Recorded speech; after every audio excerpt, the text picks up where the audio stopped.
Hello, everyone. We're here today with Andrew Willinger from the Duke Center for Firearms Law and their blog, Second Thoughts. Hi, Andrew. How are you? Hi, Laura. I'm doing well. Thanks so much for talking today. No, thank you for being here with us. We are pretty eager to learn, from you, from your experience, and hear a little bit of those stories that you have, on this publishing industry. So, just to start with, I understand that you're a lawyer. Is that correct? Yeah, that's correct. So I am a lawyer. I was a practicing attorney for about 6 years, doing a variety of different, transactional work and then litigation as well, mostly in New York. And then I about 3 years ago started my current position where I'm, in the academic setting.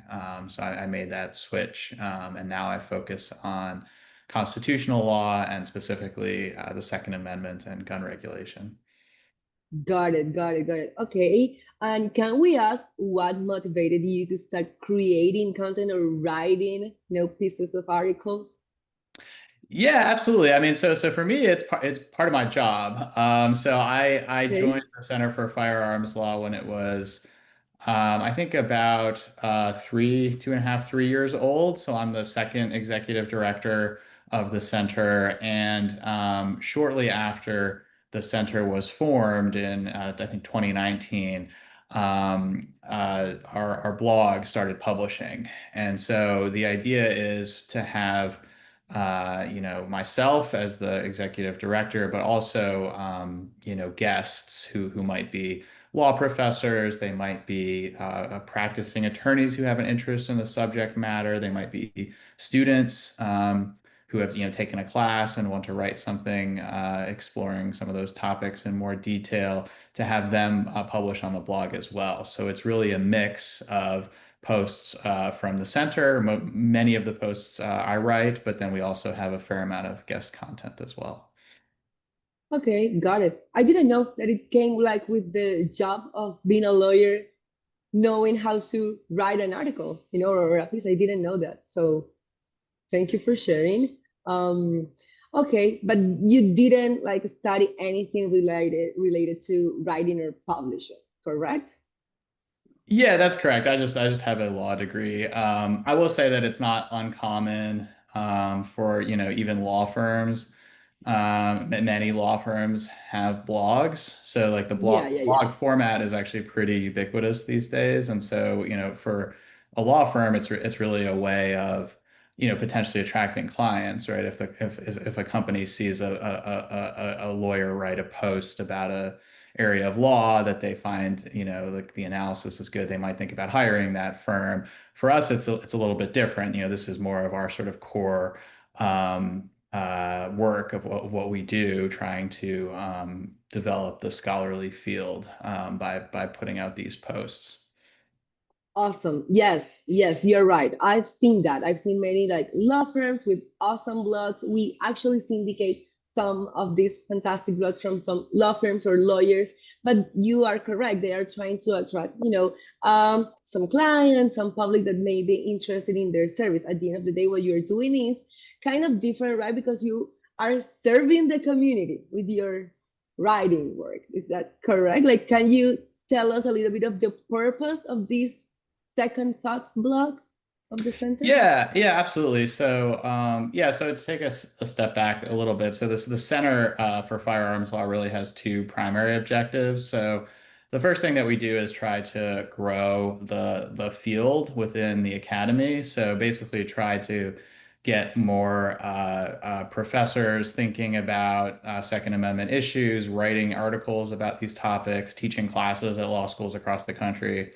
So we host conferences and that sort of thing to kind of bring people together. We have resources on our website.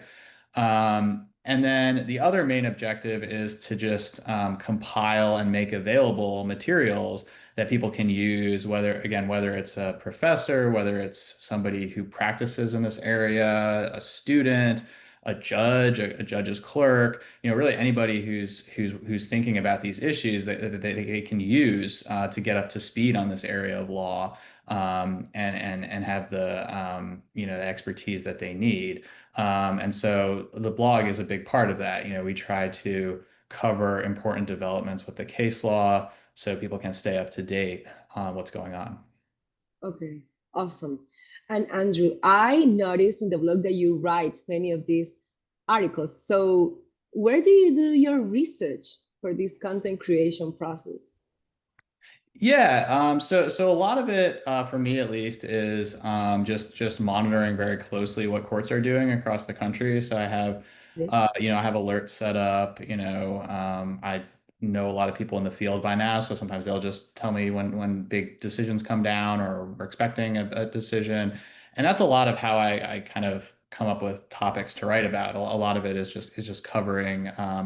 Decisions that courts hand down and analyzing them. It's been a very busy space, really, since I came on board because the Supreme Court has changed the legal test that applies. So there's been a lot of uncertainty and a lot of decisions that are sort of contradictory from the lower courts. So there's no shortage of things to talk about and to write about.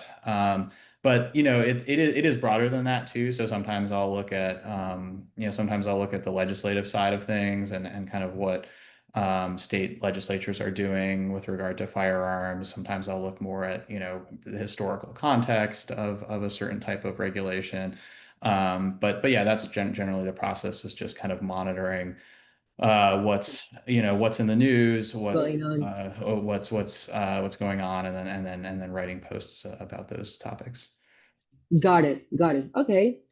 Well, and you mentioned like this switch in your career, from being a practitioner to more of this academic side. Can you let us know what is like that you like the most about publishing and what is the most frustrating part of it?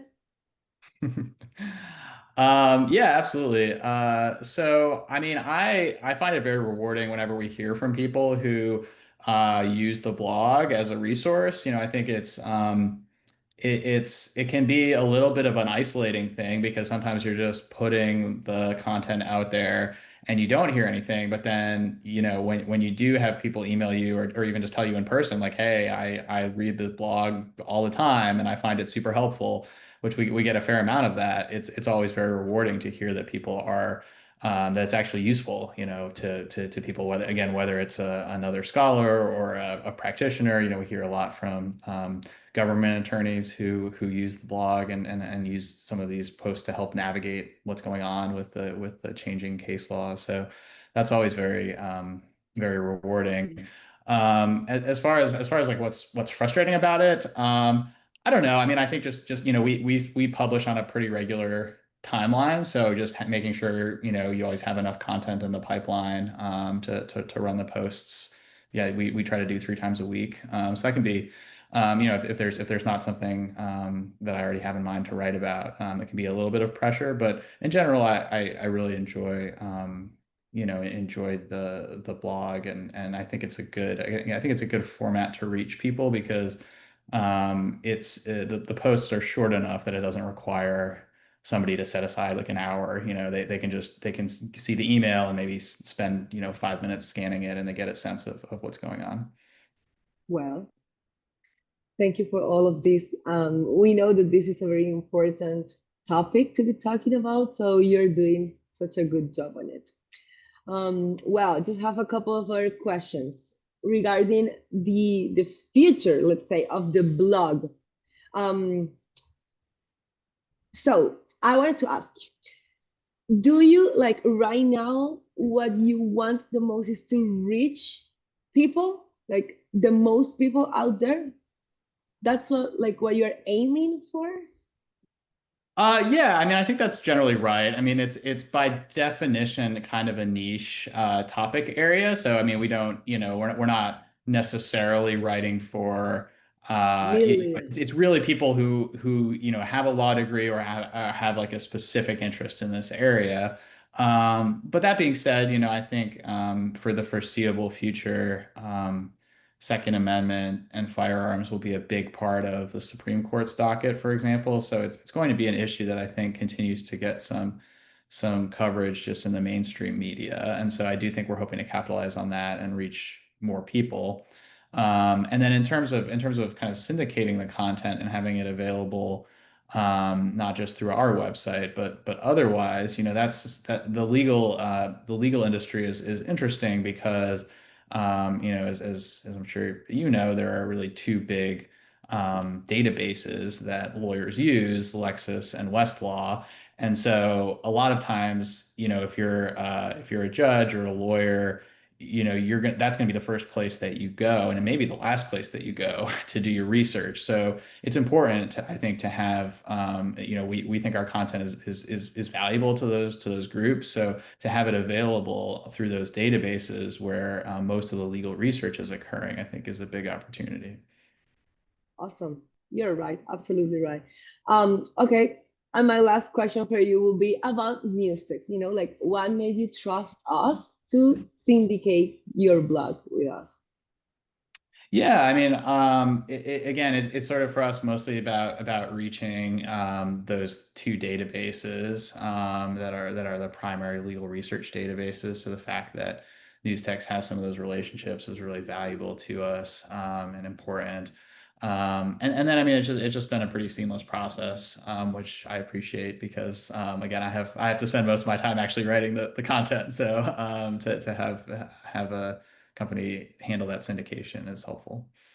Awesome. Well, we expect to, fulfill of your expectations and help the blog, come to all of these lawyers, professionals in the law industry that may benefit from reading your article. So hopefully we're going to be able to help you with that and get to all of these millions of lawyers around the world. So thank you, Andrew, again for your time to do this. We really appreciate it. And well, nothing. Let's keep building a fruitful relationship from now on. Sounds great. Thank you. Well, I'll let you go, Andrew. Thank you so much. Bye Yeah, bye. thank you. Have a good weekend.